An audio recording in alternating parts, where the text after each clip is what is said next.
Do police officers have ticket quotas, like 100 tickets a month, officer, or you're in trouble? No, say police departments. We don't have quotas. And some states ban quotas, but not Alabama.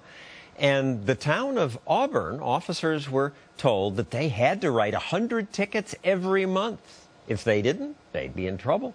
Officer Justin Hanner complained about that, and shortly after he complained, he was fired. So you're out of the police department, out of police work now. Yes, sir. Unfortunately, once you come forward and blow the whistle like this, you're pretty much blacklisted. So. Now, in fairness, it wasn't just that you complained about it. You complained publicly. You also secretly videotaped your sergeant giving this order. Officers will have 100 contacts per month for minimum.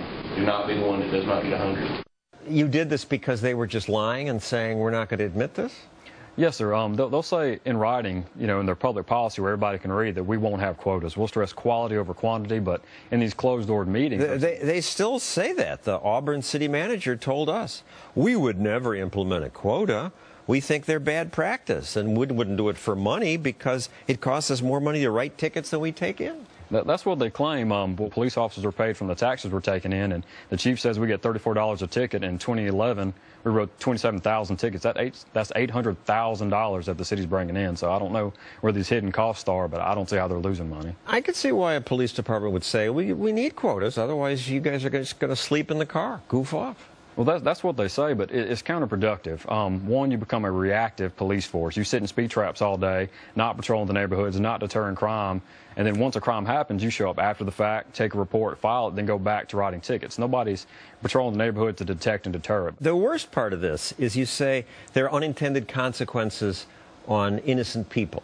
Yes, sir. If you tell an officer that they have to have so many contacts, they're going to go for the easiest way to get it. Me and my partner were working downtown. We observed a gentleman walking down the sidewalk.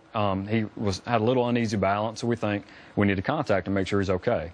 We get out on him. He just lives a few blocks from the bar. He knew who he was, where he was going. He was walking home to keep from driving drunk.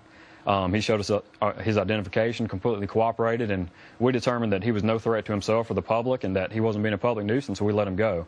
The supervisor told us to go back and arrest him. He said that he told me that I needed it for my stats. I refused because he didn't violate the statutes of the law, and my partner, fearful for his job, went ahead and arrested him. Another example, a kid with a fake ID. We contacted a young man for drinking a beer in public.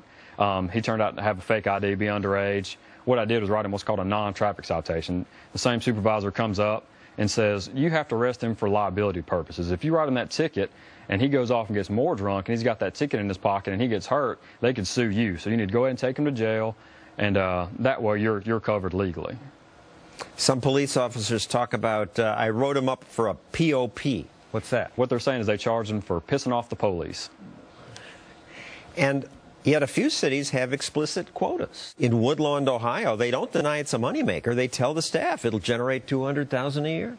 Well, there's better ways, more effective ways of doing what they're trying to accomplish. The only job of government is to protect the rights of its citizens, and we can't focus on the citizens at the expense of focusing on the criminals. You have to get off the streets, out of the speed traps. If you want to have a traffic division that works solely on that, that's fine, but the bulk of your police force needs to be deterring crime and trying to detect it. And to do that, they have to get in the neighborhoods, they have to get around these businesses.